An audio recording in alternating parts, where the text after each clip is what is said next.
ಅವತ್ತು ಇಡೀ ಸಮಾಜ ರಾಜ್ಯ ಮಟ್ಟದಲ್ಲಿ ಒಂದು ಸಮಾವೇಶವನ್ನು ಮಾಡಿ ಪ್ರಾರಂಭದಲ್ಲಿ ನಾನು ಹೋಗಿ ಪೂಜ್ಯರಿಗೆ ಹೇಳಿದೆ, ರಾಜ್ಯದ ಉಪಮುಖ್ಯಮಂತ್ರಿ ಆಗಿರ್ತಕ್ಕಂಥ ನಮ್ಮ ಪಕ್ಷದ ಅಧ್ಯಕ್ಷರಾಗಿರ್ತಕ್ಕಂಥ DK ಶಿವಕುಮಾರ್ ಅವರನ್ನು ಈ ವೇದಿಕೆಗೆ ಕರೆಸೋದ್ರ ಮುಖಾಂತರ ಅವರ ಮುಖಾಂತರ ನಿಮಗೆ ಭರವಸೆಗಳನ್ನು ಕೊಡ್ತೀವಿ ಅಂತೇಳಿ ಆ ನಿಟ್ಟಿನಲ್ಲಿ ಆ ಕಾರ್ಯ ಆಗಿದೆ.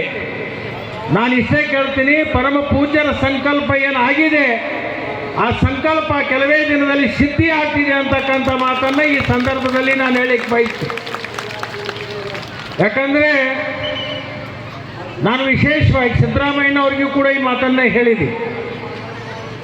ಇವತ್ತು P. ರಾಜು ಇಲ್ಲಿದ್ದಾರೆ, ನಮ್ಮ ಶಾಸಕರು ಈಗಾಗಲೇ ಇಲ್ಲಿ ಬಂದು ಕುಂತಿದ್ದಾರೆ, ತಮ್ಮಣ್ಣವರು ಮಹೇಶ್, ಅವ್ರಿಗೆ ಗೊತ್ತಿದೆ ಇಲ್ಲೋ ಗೊತ್ತಿಲ್ಲ, ಆದರೆ ನನಗದರದ್ದು ಅರಿವಿದೆ. ಅದೇನಪ್ಪ ಅಂತಂದರೆ, ಈ ದೇಶದಲ್ಲಿ ಕಾಂಗ್ರೆಸ್ ಪಕ್ಷಕ್ಕೆ ಕೆಲವೊಂದು ಸಂದರ್ಭದಲ್ಲಿ ಕಠಿಣ ದಿನಗಳು ಬಂದು ಹೋಗಿ, ಆ ಕಠಿಣ ದಿನಗಳು ಬಂದಂಥ ಸಂದರ್ಭದಲ್ಲಿ ಅವತ್ತು ಶ್ರೀಮತಿ ದಿವಂಗತ ಇಂದಿರಾ ಗಾಂಧಿ ಅವರು ದೇಶದಲ್ಲಿ ಪಕ್ಷ ಸೋತಿತ್ತು, ಪಕ್ಷ ವಿಭಜನೆ ಆಗಿತ್ತು. ವಿಭಜನೆ ಆದಂಥ ಸಂದರ್ಭದಲ್ಲಿ ಪಕ್ಷದ ಎಲ್ಲ ವರಿಷ್ಠರು ಕಂಗಾಲಾಗಿದ್ದು. ಆ ಸಂದರ್ಭದಲ್ಲಿ ದಾರಿ ತೋತದಾಗ ಏನು ಮಾಡಬೇಕು ಅಂತ ಹೇಳಿ ಚಿಂತೆಗೆ ಈಡಾದಾಗ ಒಬ್ರು ಯಾರೋ ಹೇಳಿದರು, ದಿಲ್ಲಿ ಒಳಗೆ ಒಬ್ಬ ಮಹಾಮುನಿಗಳಿದ್ದಾರೆ, ಅವರ ದರ್ಶನವನ್ನು ಪಡ್ಕೊಳ್ಳಿ, ಅವರ ದರ್ಶನ ಪಡ್ಕೊಂಡ್ರೆ ಮುಂದೆ ನಿಮಗೆ ಉಜ್ವಲ ಭವಿಷ್ಯ ಇದೆ ಅಂತಕ್ಕಂಥ ಮಾತನ್ನು ಒಬ್ರು ಯಾರೋ ಹಿರಿಯರು ಹೇಳಿದರು. ಅವಾಗ ದಿವಂಗತ ಇಂದಿರಾ ಗಾಂಧಿ ಅವರು ಆಶ್ರಮಕ್ಕೆ ಬರ್ತಾರೆ ದಿಲ್ಲಿಯಲ್ಲಿ. ವಿದ್ಯಾನಂದ ಮಹಾರಾಜ್ ನಮ್ಮ ತಾಲೂಕಿನವರು, ಸೇಡ್ಬಾಳ್ ಗ್ರಾಮದವರು, ಆ ಮಹಾಮುನಿಗಳ ಸೋದರರೊಬ್ಬರು ಇತ್ತೀಚೆಗೆ ಅವರು ಜೈನೈಕಾದರು. ಆ ಮನೆತನಕ್ಕೆ ನನಗೆ ಬಹಳ ನಿಕಟವಾಗಿರ್ತಕ್ಕಂಥ ಸಂಪರ್ಕ. ಆ ಮುನಿಗಳ ಹತ್ರ ಹೋದಾಗ ಕಾಂಗ್ರೆಸ್ ವಿಂಗಡಣೆ ಆಗಿತ್ತು, ವಿಭಜನೆ ಆಗಿತ್ತು. ಒಂದು ಕಡೆ ಆಕ್ಳಕರು, ಇನ್ನೊಂದು ಕಡೆ ಜೋಡಿತನ ನಗ. ಚುನಾವಣಾ ಆಯೋಗದಲ್ಲಿ ತಂಟೆ ವ್ಯಾಜ್ಯ ಪ್ರಾರಂಭ ಆಗಿತ್ತು. ಅಂಥ ಸಂದರ್ಭದಲ್ಲಿ ಮಹಾಮುನಿಗಳು ಒಂದು ಆಶೀರ್ವಾದ ಮಾಡಿ ಹೇಳಿದರು, ಶ್ರೀಮತಿ ಇಂದಿರಾ ಗಾಂಧಿ ಅವರಿಗೆ ಅವೆಲ್ಲ ಚಿನ್ನಗಳ ಬಗ್ಗೆ, ವ್ಯಾಜ್ಯಗಳ ಬಗ್ಗೆ ಬಿಟ್ಟು ಹಾಕು, ನಿನಗೊಂದು ಚಿನ್ನವನ್ನು ಕೊಡ್ತೀನಿ, ಆ ಚಿನ್ನವನ್ನು ತಗೊಂಡು ನೀನು ಮುಂದಿನ ರಾಜಕೀಯ ಭವಿಷ್ಯವನ್ನು ಕಂಡ್ಕೋಬೇಕು ಅಂತ ಹೇಳಿ ಅವತ್ತು ವಿದ್ಯಾನಂದ ಸಾಗರ್ ಮಹಾಮುನಿಗಳು ಹಸ್ತ ಚಿನ್ನವನ್ನು ಕೊಟ್ಟಿರ್ತಕ್ಕಂಥದ್ದು ಜೈನ ಮಹಾಮುನಿಗಳು ಅಂತಕ್ಕಂಥದ್ದು. ಇದನ್ನು ನಾನು ಸಿದ್ದರಾಮಯ್ಯನವರಿಗೂ ಮನವರಿಕೆ ಮಾಡಿಕೊಟ್ಟೀನಿ. ಇವತ್ತು ದೇಶದೊಳಗೆ ಅನೇಕ ಕಾಲ ಅದೇ ಚಿನ್ನ ಯಾವುದಪ್ಪ ಅಂತಂದರೆ ಜೈನ ಮುನಿಗಳು ಕೊಟ್ಟಿರ್ತಕ್ಕಂಥ ಹಸ್ತ.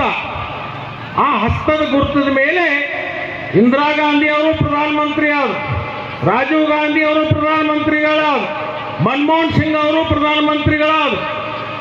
ಅದ ನಂತರ ಇವತ್ತು ರಾಜ್ಯದೊಳಗೆ ಎರಡನೇ ಬಾರಿಗೆ ಸಿದ್ದರಾಮಯ್ಯನವರು ಮುಖ್ಯಮಂತ್ರಿಗಳಾಗಿದ್ದಾರೆ. ಅದು ಚಿನ್ನದ ಆಶೀರ್ವಾದದಿಂದ ಆ ಚಿನ್ನ ಕೊಟ್ಟಂಥ ಸಮುದಾಯಕ್ಕೆ ಒಂದು ನಿಗಮವನ್ನು ಮಾಡಿ ಕೊಡಬೇಕು ಅಂತಕ್ಕಂಥ ಮಾತನ್ನು ಇದನ್ನು DK ಶಿವಕುಮಾರ್ಗೂ ಹೇಳಿದ್ದೀನಿ ಮತ್ತು ಮಾನ್ಯ ಮುಖ್ಯಮಂತ್ರಿಗಳಾಗಿರ್ತಕ್ಕಂಥ ಸಿದ್ದರಾಮಯ್ಯನವರಿಗೂ ಕೂಡ ಇದನ್ನು ನಾನು ಮನವರಿಕೆ ಮಾಡಿಕೊಟ್ಟಿದ್ದೀನಿ.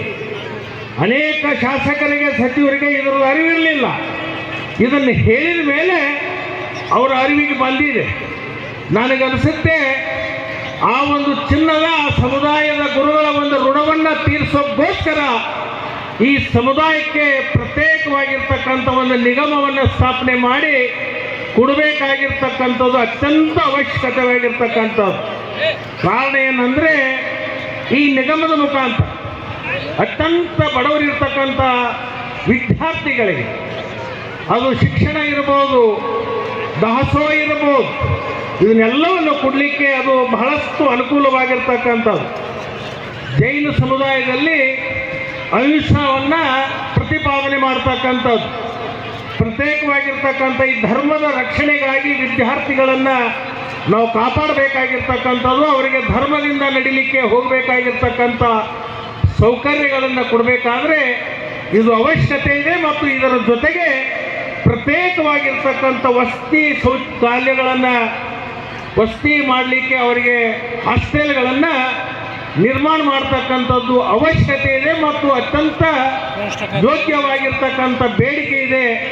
ಈ ಬೇಡಿಕೆಯನ್ನು ಮುಂದಿನ ಅಧಿವೇಶನದಲ್ಲಿ ನಾನು ಮುಖ್ಯಮಂತ್ರಿಗಳಿಗೆ ಮತ್ತು ಎಲ್ಲ ಸಚಿವ ಸಂಪುಟದ ಸಹೋದ್ಯೋಗಿಗಳಿಗಿರ್ಬೋದು, ವಿಧಾನಸಭೆಯಲ್ಲಿ ಜೈನ ಸಮುದಾಯದ ಪರವಾಗಿ ನನ್ನ ಧ್ವನಿ ಎತ್ತುವಂಥ ಪ್ರಾಮಾಣಿಕ ಪ್ರಯತ್ನವನ್ನು ನಾನು ಖಂಡಿತವಾಗಿಯೂ ಮಾಡ್ತೀನಿ ಅಂತಕ್ಕಂಥ ಮಾತನ್ನು ಈ ಸಂದರ್ಭದಲ್ಲಿ ಪೂಜ್ಯರಿಗೆ ಒಂದು ಭರವಸೆಯನ್ನು ಕೊಟ್ಟು ಅವರ ಆಶೀರ್ವಾದವನ್ನು ಪಡ್ಕೊಂಡು ಆ ಧ್ವನಿಗೆ ಶಕ್ತಿ ಸಿಗಲಿ ಅಂತ ಹೇಳಿ ಅಪ್ಪೂಜ್ಯರು ನನಗೆ ಆಶೀರ್ವಾದ ಮಾಡಬೇಕು ಅಂತ ಹೇಳಿ ಈ ಸಂದರ್ಭದಲ್ಲಿ ಕೇಳಿಕೊಂಡು ನನ್ನೆರಡು ನುಡಿಗಳನ್ನು ಅವರ ಪಾದಕ್ಕೆ ಅರ್ಪಣೆ ಮಾಡಿ ನನ್ನ ಮಾತಿಗೆ ವಿರಾಮ ಕೊಡ್ತೀನಿ. ಜೈ ಜಿನೇಂದ್ರ.